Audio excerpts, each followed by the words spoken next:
Hey tubers, welcome back for another adventure. We're going to be talking some more basement gold that I just found. Now that I have a light back here and I can actually see what I own, I discovered this Suzuki three-wheeler. Here's a little better view of it. Turns out this is a 1983 Suzuki Trail Buddy.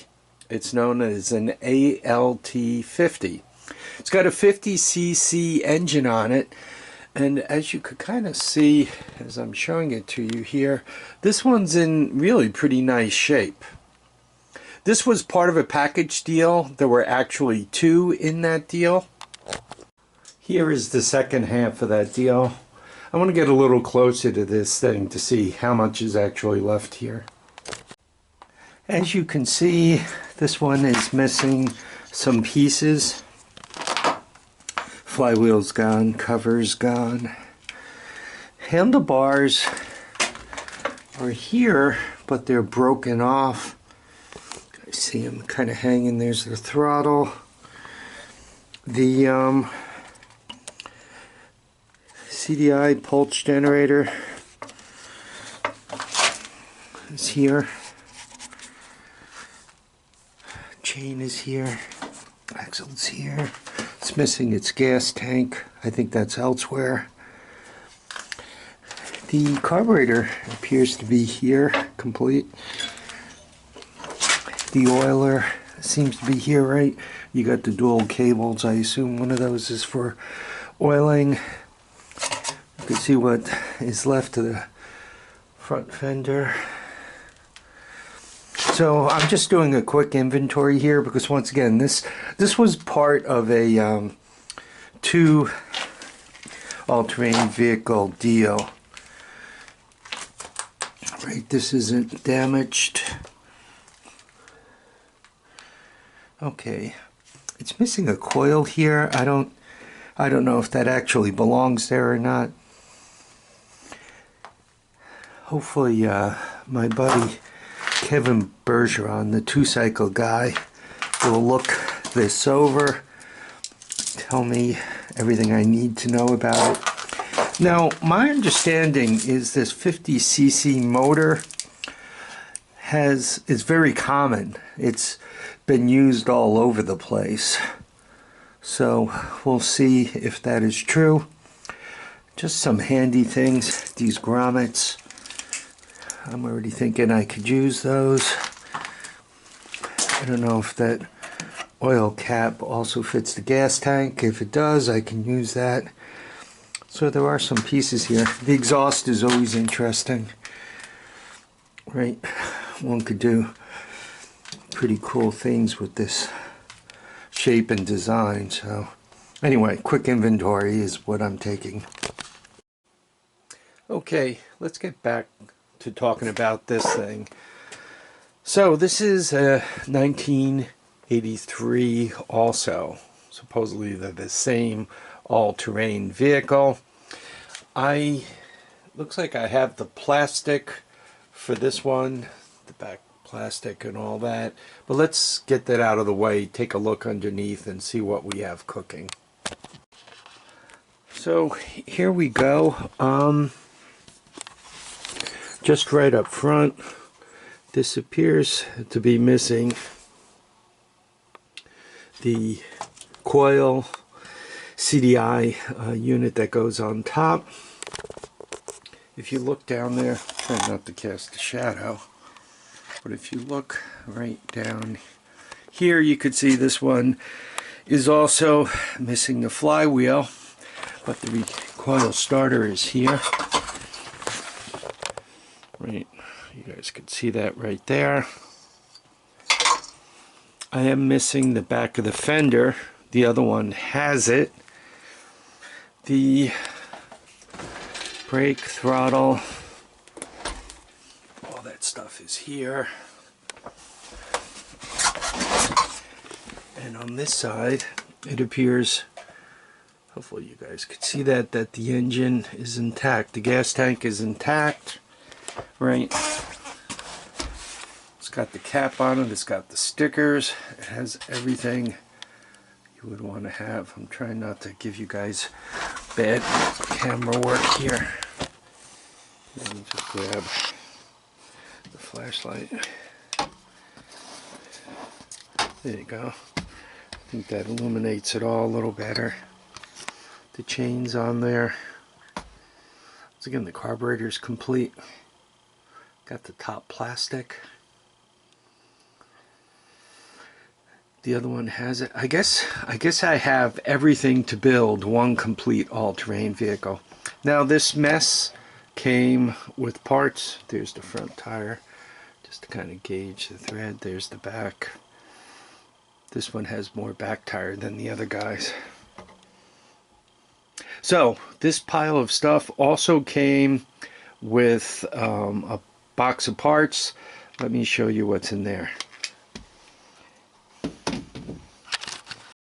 So this is in the spare parts box.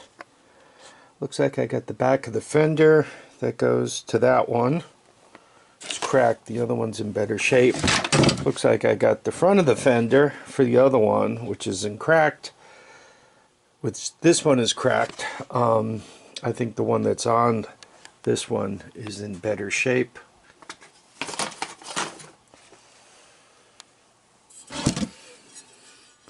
Looks like I got the cover that covers the stator, so that's a necessary part. We have the head to the one out in the garage, or out in the shed. That's cool. Looks like I have a chain guard. I think it might cover the exhaust also, so that's a good thing. A lot of pieces like this are hard to find. They get lost. I have no clue what this goes to. It might not even go to this all-terrain vehicle. Or maybe one of you guys is going to tell me it does. Here's one of the flywheels. You don't see any magnets in there, do you? So that's a bad sign. Here you see another flywheel with too many magnets.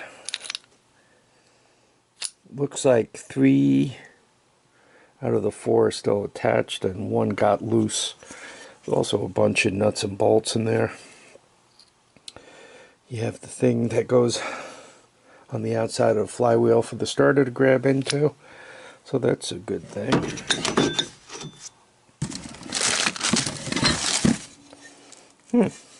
This is the top of the triple tree.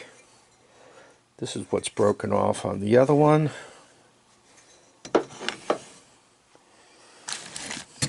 Headlight and a bulb. Once again, I'm not thinking this goes to that.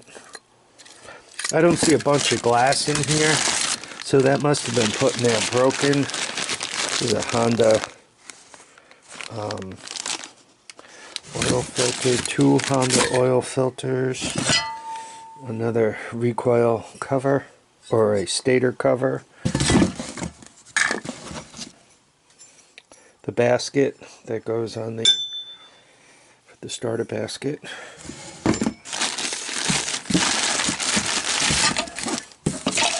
and that's it, except for it looks like a load of nuts and bolts and 2-cycle oil.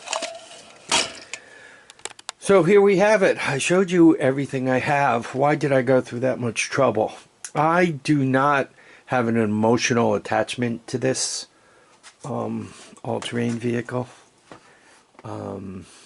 or its friend out in the shed.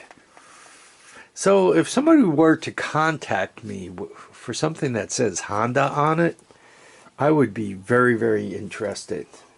Something interesting. I live in the Hudson Valley of New York. Probably the closest marker would be Stewart International Airport. I think they still call it that.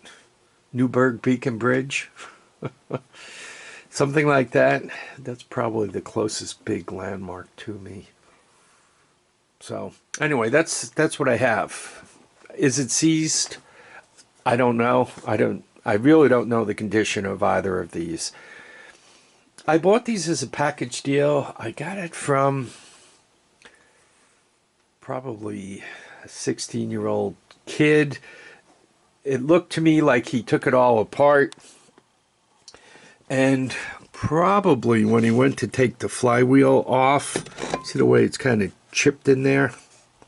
My guess is he didn't do it correctly. He didn't use the puller that you thread right into there, right? Or a puller that you thread into those. And in my opinion, while he was trying to get the flywheel off, he messed up the magnets here, messed up the magnets there, and couldn't get it running. The CDI / ignition coil is missing from this. So my guess is this thing had an ignition problem. I tried to remove the gas cap from that tank and it seized on there pretty good. So my assumption is that gas tank has, you know, it's Krispy Kreme on the inside of that. But once again, if somebody wanted to make me an interesting trade, I could probably be talked into it. I'd rather trade stuff than sell it. You know, that's just me. A lot of people would rather sell it. I'd rather trade stuff. Though if somebody came to me with an unbelievable cash offer, I would probably entertain it. Anyhow, let me know what you guys think. If I were to do something with it, like if nothing interesting is going to become of this, I would probably pull that 50cc off because I don't have parts for it. Right? My temptation would be to pull that off and to put one of the China, probably a 90cc, maybe 110cc with the automatic. Just put that on there and turn this thing into, you know, something I let people who don't know how to ride around on because they don't have far to fall. With the underpowered and so forth, they shouldn't be able to get into too much trouble with it. Maybe jack the size of the sprocket up on the back so it would be a little stronger and a little slower. So if you guys want to save it from that fate, make me an offer of something interesting. By the way, it doesn't necessarily have to be Honda. If it's made in China but it's cool and interesting, I would consider it. Pit bike perhaps. Value on these things, probably in its current condition with the parts spike and so forth, even not running, it's probably worth over $500. Really haven't done that much research just from a vintage point of view. I liked the looks of that Suzuki gas tank. And you guys happen to know that I need one for the mini Trail 50, my hard tail 50, right? That's very similar to the one that would have come with the hardtail 50. So once again, I look at that and buying a gas tank, a replacement gas tank that's a retro or even a rusty junk one, I mean, I'm looking at more than $150. So, right, just a gas tank is worth money to me. Then you start with the chain and the sprockets and the tires are good, right? I mean, very, very quickly, it's got a lot of money in just parts. And this one has the potential to come back to life. That's really what I'd like to see happen to it. Somebody to end up with it who's going to bring that little 50cc back to life, who's going to coat the inside of the gas tank, get the oil injection and all running properly. I don't know, epoxy that magnet back on the flywheel. Take the parts bike and this bike and you know, do something good with them. That right now, once again, is not my plan. Believe it or not, Harvey's a little too big to ride this thing around. So anyway, I want to thank you all for dropping by to watch and comment and subscribe. Maybe if I do another video on basement gold, I could talk about that QA50 that's behind it. That's fairly well buried also. And I think I saw a Z50R floating around too. The kind of the dirt bike version of these. So maybe you guys will get another couple of videos out of it. In the meantime, I'm also collecting parts for my Z50A hardtail project. Right, I'm working on getting the parts to put that together between the seat, trying to figure out what to do with the gas tank. You guys saw I had an engine on the shelf, so I'm getting to the point where that thing could actually be put together. It was approximately 50 years ago, maybe even exactly 50 years ago, that I actually rode around on my own little Z50A for a short period of time. Anyhow, I want to thank you all for dropping by to watch and comment and subscribe. Please remember to keep your feet down, your heads up, and I want you all to get out and enjoy each and every day. Bye now.